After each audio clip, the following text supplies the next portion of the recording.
मैं doctor Harish Varbhe, medical director Lifeline blood bank, RBD plasma bank, Nagpur से। जी वर्भे सर, आप मुझे बताइए कि कोविड की उपचार पद्धति से प्लाज्मा थेरेपी को निकाल दिया गया है। कहीं ना कहीं प्लाज्मा थेरेपी से बहुत सारे पेशेंट ठीक हो रहे थे, बहुत सारी संख्या जो है ठीक होने की बढ़ रही थी, लेकिन अभी प्लाज्मा थेरेपी को ही उपचार पद्धति से निकाल दिया है। क्या कहेंगे इस बारे में? उपचार पद्धति से निकाल दिया है ऐसा नहीं बोल सकेंगे। बेसिकली जो आईसीएमआर एक रिसर्च ऑर्गेनाइजेशन है, उनके ये रिकमेंडेशंस है। अभी तक ऐसा बैन वगैरह आया नहीं है। अभी भी इसके ऊपर ट्रीटमेंट प्लाज्मा थेरेपी अभी भी इंडिया में चालू है, ब्लड बैंक में अवेलेबल है।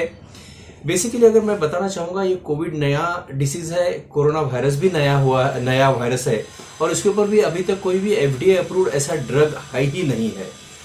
मेन ट्रीटमेंट अगर कोविड की है तो वो ऑक्सीजन है, साथ साथ में स्टेरॉइड्स और हिपेरिन काम करता है। बट इसके अलावा जो भी ड्रग्स दिए जाते हैं, जैसे कि रेमडेसिविर, आइवरमेक्टिन, फ्लेवी वगैरह, साथ में प्लाज्मा भी, ये सब कुछ एक्सपेरिमेंटल बेसिस पे, इमरजेंसी यूज ऑथराइजेशन बेसिस पे दिया जा रहा है। और अलग अलग स्टडीज में इसके अलग अलग कॉन्फ्लिक्टिंग रिजल्ट्स, किसी में पॉजिटिव किसी में नेगेटिव रिजल्ट्स देखने में आ रहे हैं।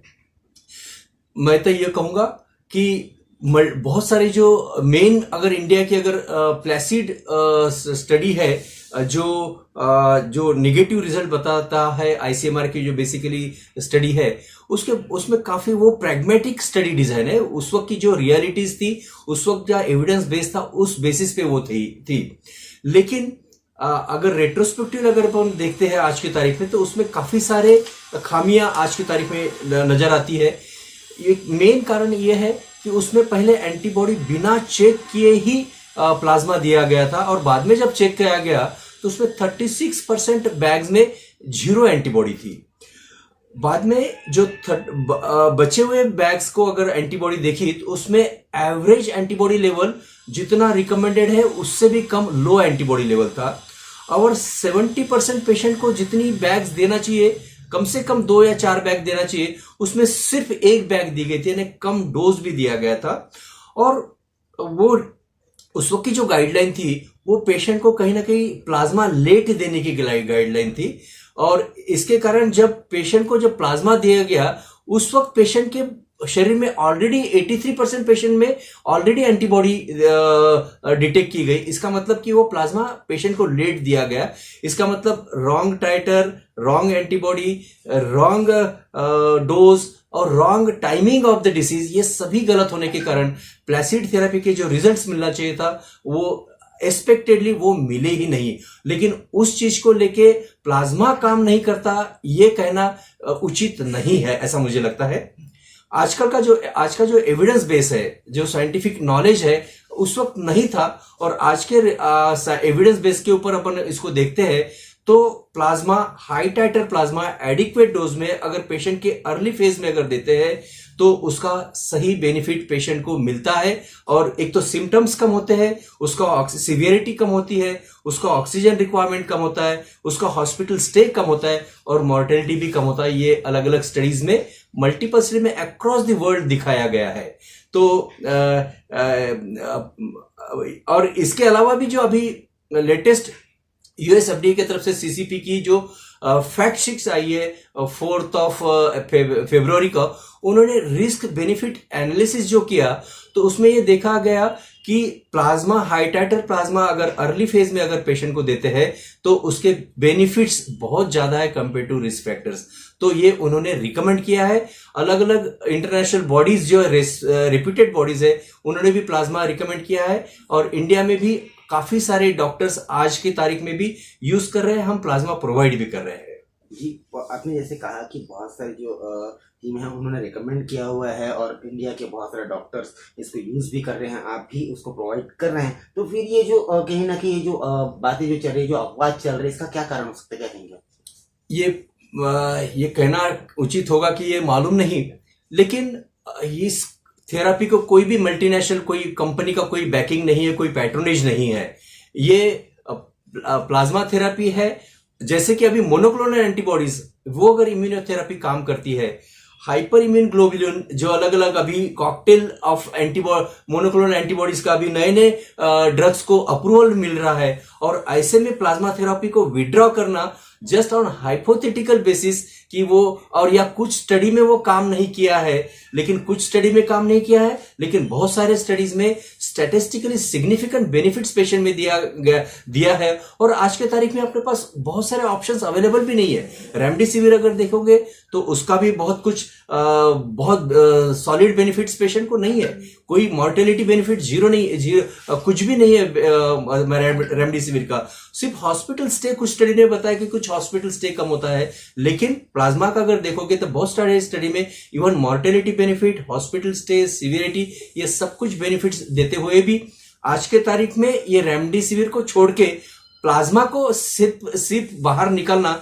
ये कहीं ना कहीं ये हमारा जो नेशनल बॉडी है, इसमें भी हमारी कल मीटिंग हुई, उसके ऊपर भी काफी नाराजी लोगों में दिखी, और इसके लिए हमारा रिकमेंडेशन भी सरकार की तरफ जो नेशनल बॉडीज है, अथॉरिटीज है, उनकी तरफ भी हम हमारा रिकमेंडेशन आज कल भी भेजा है और आज भी भेज रहे हैं। राम बंगड़ जी, इन्होंने डायरेक्ट इस विषय को लेकर कुछ बहुत तीक्ष्ण शब्द कहे हैं, क्या कहेंगे राम बंगड़ जी? राम बंगड़ जी का मैं कल टीवी पे इंटरव्यू देखा, उन्होंने सीधा ब्लेम किया है कि कहीं ना कहीं मल्टीनेशनल फार्मा का प्रेशर है, जिसकी वजह से ये कुछ मूवमेंट्स हो रही है। जो चीजें हाइपोथेटिकल है, किसी ने थियोरेटिकल पॉसिबिलिटीज है, जैसे कि इसके कारण म्यूटेशन होता है, ऐसा कोई भी साइंटिफिक बेस ना होते हुए उस चीज को हाथ में पकड़ते हुए ऐसे इंपॉर्टेंट थेरेपी का जो लाइफ सेविंग है उसको निकालना, ये बड़ी दुर्भाग्यपूर्ण घटना है, ऐसा राम बंगड़ जी का कहना है। और इसका बेनिफिट मैं खुद अपने घर में मेरे मिसेस को भी देख चुका हूं, जो एकदम सीरियस कंडीशन में 7वें दिन थे, और वो उनको एडमिट किया गया था, उनको 7वें दिन प्लाज्मा दिया, 8वें दिन प्लाज्मा दिया, और 90वें दिन वो घर में आ गए थे। तो ये और without any remdesivir, without steroid, without flavi और विदाउट आइवरमेक्टिन।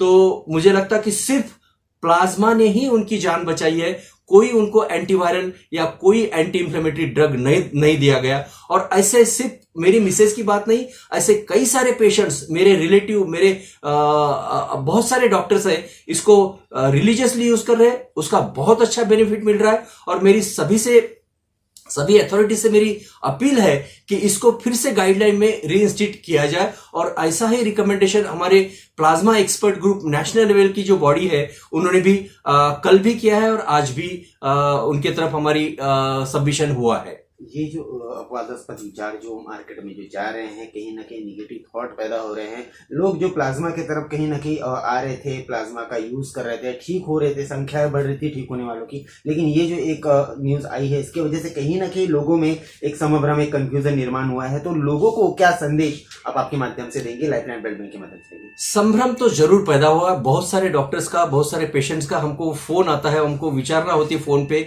डिस्कशन होता है, उनको हम ये क्लियरली बताते हैं कि अभी भी उसका इमरजेंसी यूज ऑथराइजेशन अपने देश में चालू है। ये गाइडलाइंस है, अलग अलग एक्सपर्ट रिसर्च कमिटीज होती है, बॉडीज होती है, उनके अलग अलग रिकमेंडेशंस रह सकते हैं, लेकिन इंटरनेशनल अगर अपन देखेंगे, सिनेरियो देखेंगे, हर जगह प्लाज्मा का सही रैशनल यूज करना बहुत जरूरी है। हाई टाइटर प्लाज्मा और अर्ली फेज ऑफ डिसीज, पहले 7 से 10 दिन में, पहले फर्स्ट डे ऑफ सिम्टम से, या तो हॉस्पिटल में एडमिट होने के बाद पहले 2 से 3 दिन में ये प्लाज्मा थेरेपी अगर देंगे तो पेशेंट को जरूर इसका फायदा होता है। ये मल्टीपल साइंटिफिक स्टडीज ने बताया गया है। और ये जो कुछ संभ्रम ये मीडिया में जो कुछ भी गाइडलाइन रिलीज हुई उसके कारण हुआ है, और ये कहीं ना कहीं ये प्लाज्मा थेरेपी का जो बेनिफिट पेशेंट को मिलना चाहिए था, उससे पेशेंट्स वंचित हो रहे, ऐसा मेरा कहना है। अगर प्लाज्मा इनिशियल फेज में देते हैं तो पेशेंट का वायरल लोड एकदम कम हो जाता है, पेशेंट का डिसीज प्रोग्रेशन कम होता है, पेशेंट कॉम्प्लिकेशन में जाने से बचता है, उनको स्टीरॉइड्स या तो टोसी जैसे हेवी ड्रग्स देने की जरूरत कम पड़ती है। और जैसे आजकल जो म्यूकोरमाइकोसिस नाम का dangerous complication, Covid associated mucormycosis का एक वाइल्ड फायर या तो एपिडेमिक जैसा अपन इंडिया में या तो पूरे इंडिया में जो देख रहे हैं इसको भी अगर सही मायने में अगर प्लाज्मा थेरेपी इनिशियल फेज में अगर अपन पेशेंट को देते हैं और पेशेंट की जान बचाते हैं तो ये कॉम्प्लिकेशन से और ये ड्रग के जो साइड इफेक्ट से पेशेंट को बचाया जा सकता है। प्लाज्मा की गुणवत्ता देखते हुए केंद्रीय मंत्री नितिन गडकरी जी ये खुद भी कैंप करा रहे हैं, साथ ही साथ उनके स्थानीय एमएलए जो हैं वो भी कैंप करा रहे हैं। कहीं ना कहीं एक तरफ प्लाज्मा का बहुत ज़्यादा कैंपेन चल रहा है, प्लाज्मा से बहुत सारे लोग ठीक हो रहे हैं, दूसरी तरफ इस तरह की बातें क्या कहेंगे आप? अब इस तरह की बातें उसके ऊपर मैं बहुत कुछ कमेंट नहीं करूंगा। इसके ऊपर अभी प्रोसेस चालू है, हमारे सबमिशंस अथॉरिटीज की तरफ गए हैं। हमारी पूरी उम्मीद है कि इसको फिर से गाइडलाइन में रीइंस्टेट किया जाएगा, लेकिन तब तक as a emergency use authorization on doctors description ये हाई टाइटर उसका रैशनल यूज प्रमोट करना चाहिए। अगर इसमें अगर कोई इरेशनल यूज अगर हो रहा है सही चीज का, अपने पास सही बहुत कम टूल्स है अपने पास हाथ में कि प्लाज्मा है या तो कोई मेडिसिन है, बहुत कम टूल्स है। अगर प्लाज्मा न दे तो क्या दे? रेमडेसिविर का भी बहुत सारे गलत या तो निगेटिव या उसके स्टडीज है, तो क्या फिर उसको क्यों नहीं निकाला गया है? सिर्फ प्लाज्मा को ही क्यों सिलेक्टिवली निकाला गया है? तो हमारा सबमिशन है कि जो साइंटिफिक बेनिफिट्स ये प्लाज्मा के जो मिल रहे हैं इसको मद्देनजर रखते हुए और एक हाइपोथेटिकल उसके रिस्क फैक्टर को हाईलाइट न करते हुए प्लाज्मा थेरेपी को गाइडलाइन में फिर से रीइंस्टीट्यूट करना चाहिए और इसका बेनिफिट सर्वाइवल बेनिफिट्स आने वाले कोविड पेशेंट को जरूर मिलना चाहिए।